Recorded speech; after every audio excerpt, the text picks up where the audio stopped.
The next question is sixth question, which is the first and the last term of an AP are 17 and 350. अब students यहाँ पर हमें ध्यान से देखिए, एक तो फर्स्ट टर्म दी है, फर्स्ट टर्म का मतलब ए दे दिया 17, और एक हमें दे दिया है लास्ट टर्म यानी एल दे दिया विच इज़ 350, राइट। और एल को ए एन भी लिखा जा सकता है, जिसका फॉर्मूला स्टूडेंट्स क्या होता है, इसका फॉर्मूला होता है a n is equal to A plus n minus one into D.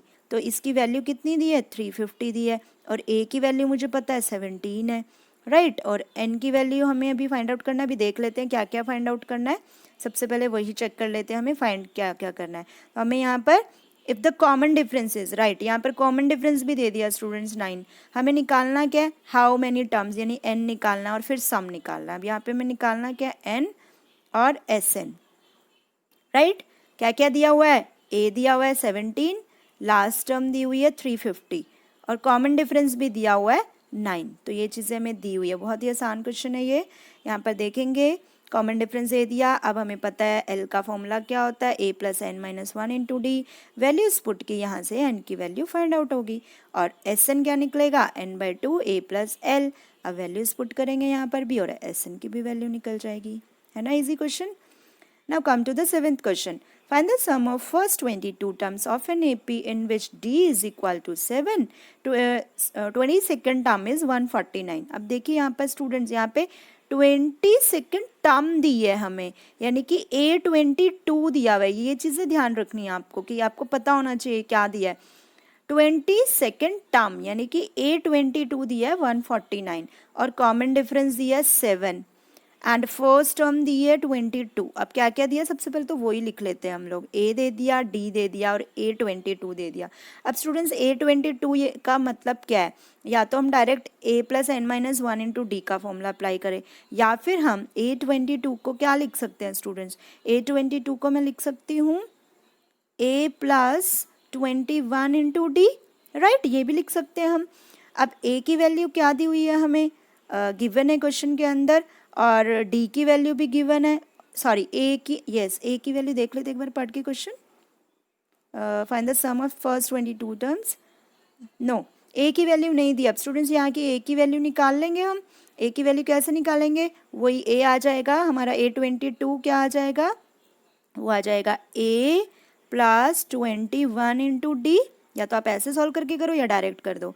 D की वैल्यू 7 दी है, ए की वैल्यू हमें पता नहीं है, तो डी की वैल्यू 7 पुट कर दो यहाँ। A22 149 दिया था, तो आ जाएगी ना ए की वैल्यू, ए की वैल्यू 2 आ गई है।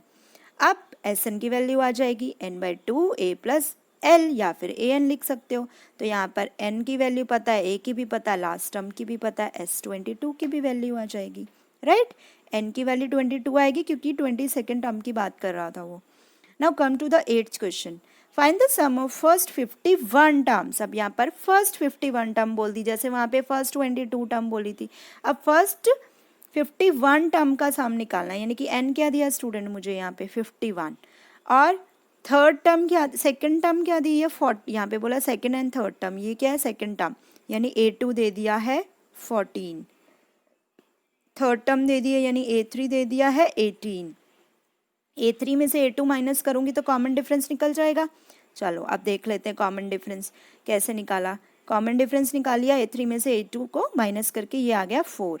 इसके बाद A2 हमें पता है, जैसे मैंने A21 का बताया था, 22 का A2 पता है हमारे पास। A2 क्या हो जाएगा, A plus D, value put कर लेंगे तो A2 की वैल्यू हमें दी हुई है 14, A की वैल्यू कैसे आएगी, D की वैल्यू पुट करके 4, तो A की वैल्यू आ जाएगी स्टूडेंट्स हमारे पास 10। A की वैल्यू आएगी 10।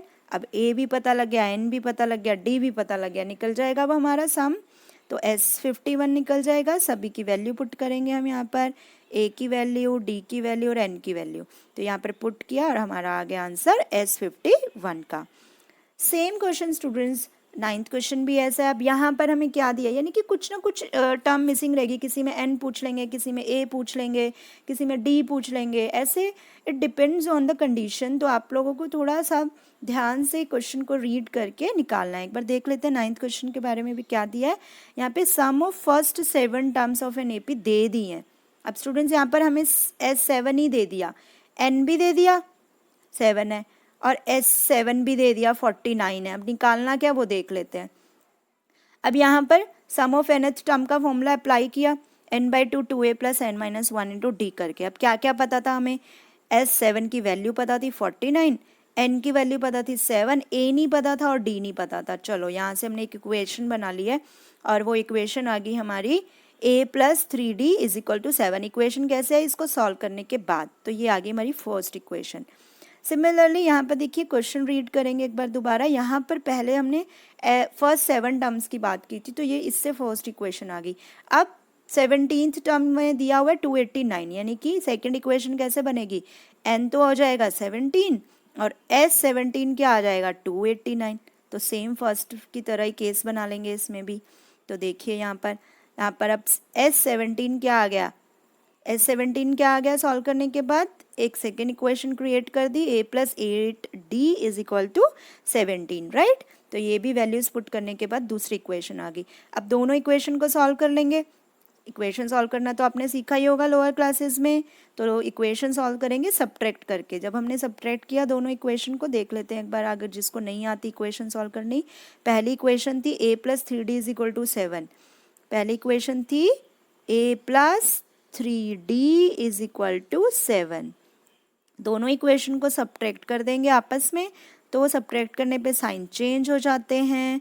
ये कट जाएगा, a में से a कट जाएगा, 8d और 3d दोनों को माइनस करेंगे और 17 और 7 को माइनस करेंगे, प्लस करेंगे, राइट।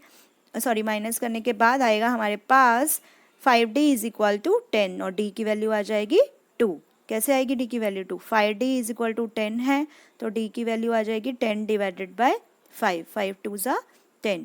तो यहाँ पर स्टूडेंट्स d की वैल्यू आ गई। अब किसी भी एक इक्वेशन में d की वैल्यू पुट कर देंगे। जैसे a plus 3d is equal to 7 था, तो यहाँ पर d की वैल्यू पुट कर दो 2, तो यहाँ से a की वैल्यू आ जाएगी। ये सब चीज़ें स्टूडेंट्स लोअर क्लासेस में आपने सीखी होंगी। तो इस वीडियो बहुत लंबी हो जाएगी अगर मैं बहुत ही ज़्यादा डिटेल में जाऊँगी। तो ये सॉल्यूशन आपको आना चाहिए, कैसे हम इक्वेशन को सॉल्व करते हैं, ये सब चीज़ें आनी चाहिए और ये प्रैक्टिस से ही आएंगी। सो जितनी प्रैक्टिस आप मैथ्स की करते हो उतना ही आपका मैथ्स स्ट्रॉन्ग हो जाता है, राइट।